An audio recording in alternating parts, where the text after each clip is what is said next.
तृतीय उपदेश। योगी सद्गुरु नगरों में क्यों आते हैं? लेखक ब्रह्मचारी गोपालानंद जी महाराज, भूतपूर्व आचार्य, योग साधन आश्रम, लाहौर। यह प्रश्न आज प्राय हिंदू जनता में उठ रहा है कि योगी महापुरुषों को नगरों में आने की क्या आवश्यकता है। हम संसारी जीव तो पापात्मा होते हैं। नगरों का वायुमंडल भी दूषित होता है। क्या कोई सम्राट ऐसे मकान में रहना पसंद करेगा जिसमें गंदगी ही गंदगी हो? जहां उपरोक्त प्रश्न जनता के हृदय में उठता है, उसके साथ हम नीचे लिखा एक और प्रश्न रखते हैं। इन प्रश्नों का उत्तर एक साथ मिल जाएगा। रात्रि के पश्चात सूर्य का उदय क्यों होता है? वह भोजन के पश्चात प्यास क्यों लगती है? जब वायु का प्रवाह मंद पड़ जाता है और उष्णता बढ़ जाती है, तो प्राकृतिक नियम के अनुसार आंधी और वर्षा का आगमन हुआ करता है। ठीक इसी प्रकार जिस देश के अंदर अत्याचार, ईर्ष्या तथा द्वेष की अग्नि से मनुष्य समाज का अंतःकरण तप्त होकर तड़पता है, तो यह तड़प ही योगी सद्गुरु आत्माओं को आकर्षित करके लाती है। जिस प्रकार गर्मी के कारण आकाश में वायु व वाष्प ऊपर उठती है तथा उसका स्थान रिक्त होने से शीतल वायु मेघों को लाकर आंधी और वर्षा का रूप धारण करती है, इसी प्रकार जहां जहां और जैसे जैसे अत्याचार की मात्रा बढ़ती है, वहां वहां और वैसे वैसे उन अत्याचारों के प्रभाव से दुर्बल दुखी आत्माएं अपने प्राणों में आह की तरंगें उठाती हैं और आहों की तरंगें आकाश में एकत्र व घनीभूत हो उस स्थान पर पहुंचती हैं जहां अध्यात्म उच्च शक्तियों का वास है। महात्माओं के रहने के स्थान ही अध्यात्म शक्ति केंद्र अर्थात स्पिरिचुअल पावर हाउस कहलाते हैं। वे पवित्र भूमियां ही आत्म भंडार के प्रबल स्रोत होते हैं। पीड़ित आत्माओं की आहें जिस प्रकार की तीव्र शक्ति को लिए हुए आकाश मंडल में पहुंचती हैं, वहां वैसी ही शक्ति संपन्न उच्च आत्माओं के मानस क्षेत्र में आकर्षण पैदा होता है। परिणाम स्वरूप उन आत्माओं को लोक कल्याण निमित्त आना ही पड़ता है। ऐसी महान आत्माएं ईश्वर स्वरूप हुआ करती हैं और उन्हीं को अवतारी आत्माएं या अवतार कहते हैं।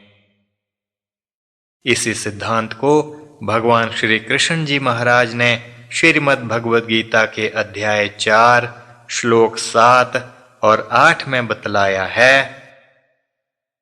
यदा यदा हि धर्मस्य ग्लानिर्भवति भारत अभ्युत्थानं धर्मस्य तदात्मानं सृजाम्यहम् परित्राणाय साधूनां विनाशाय च दुष्कृताम् धर्म संस्थापनार्थाय संभवामि युगे युगे।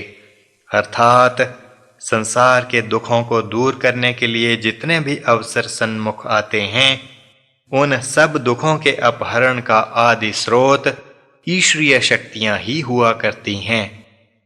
जब जब और जहां जहां मनुष्य समाज कर्तव्य मार्ग से च्युत होकर दुखों के प्रवाह में प्रवाहित होता है, और तब तब और वहां वहां आवश्यकता हुआ करती है ऐसे महात्माओं की। उन महात्माओं के ज्योतिर्मय दिव्य अध्यात्म शक्ति देश भर के दूषित मानवीय जीवन के भाग्य चक्र का चित्रपट तोड़कर उसे दैवी जीवन प्रदान करती है। दैवी जीवन ही दैवी संपत्ति का केंद्र है तथा स्वार्थी पापमय जीवन पैशाचिक आसुरी संपत्ति का केंद्र। दिव्य जीवन का प्रकाश ऐसे महापुरुषों द्वारा ही फैला करता है। ऐसे महापुरुषों में 3 शक्तियां विशेषकर होती हैं। ये शक्तियां ब्रह्मा, विष्णु और महेश की शक्तियां हैं, जो कि इन महात्माओं में ईश्वरत्व का बोध कराया करती हैं। ब्रह्म शक्ति से प्रेम शक्ति का विकास होता है। इसको विश्व प्रेम ही कहें तो कोई अत्युक्ति नहीं। दूसरी शक्ति विष्णु की शक्ति है। इस वैष्णवी शक्ति में विश्व प्रेम को आत्मसात अथवा धारण करने का सामर्थ्य होता है। यह शक्ति विश्व का पालन करती है।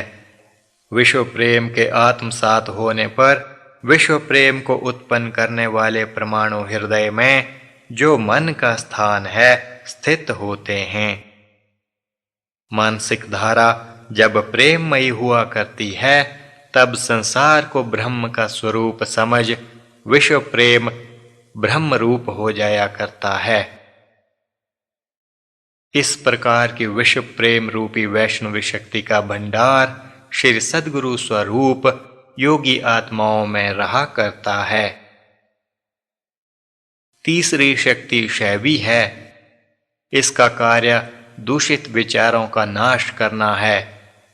इस शक्ति के द्वारा वैराग्य का प्रसार संसार में हुआ करता है और विषयों के प्रति वैराग्य होने से स्वार्थ भावों का त्याग हो जाया करता है। ऐसी त्याग की अवस्था में ही मनुष्य में चित्त के विश्व प्रेम के प्रभाव से विश्वनाथ का आवाहन हो जाता है।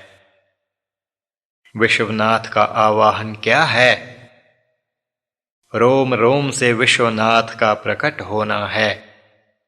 विश्व प्रेम की प्राप्ति का साधन जब ऐसे उच्च महात्माओं द्वारा प्रकट होता है, तब देश में त्याग व वैराग्य की लहरें उठा करती हैं।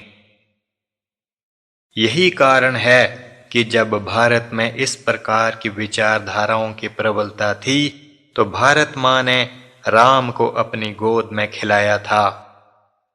राम चक्रवर्ती राज्य के प्रलोभन का परित्याग कर तपस्वी भक्तों की रक्षार्थ माता पिता की आज्ञा का पालन करने के लिए वनों की ओर प्रस्थान कर जाते हैं और उधर भरत नगर से बाहर भूमि में गड्ढा खोद और उस गुहा में वास करते हुए राम के चिंतन में अपने को राम स्वरूप बना लेता है तथा राम भरत के गुणों को स्मरण कर उनकी प्रशंसा करते नहीं थकते। सद्गुणों की इस अमृतमयी धारा के प्रवाह से मंथरा और कैकेयी के अंतःकरण में द्वेष की अग्नि ठंडी हो जाती है और ऐसी ठंडी हो जाती है कि वह सर्वदा के लिए बुझ जाती है। जिस प्रकार कैकेयी और मंथरा के हृदयों में राम का प्रेम पैदा हुआ था और जिस कारण देश और समस्त भूमंडल पर शांति का प्रवाह प्रवाहित हुआ था, उसी प्रकार यदि हम भी उच्च आत्माओं के अनुचर होकर त्याग और विश्व प्रेम का पाठ पढ़ना चाहें, तो प्रभु अवश्य हमारी पुकार सुनेंगे और हमारा उद्धार होगा। तीसरा उपदेश समाप्त।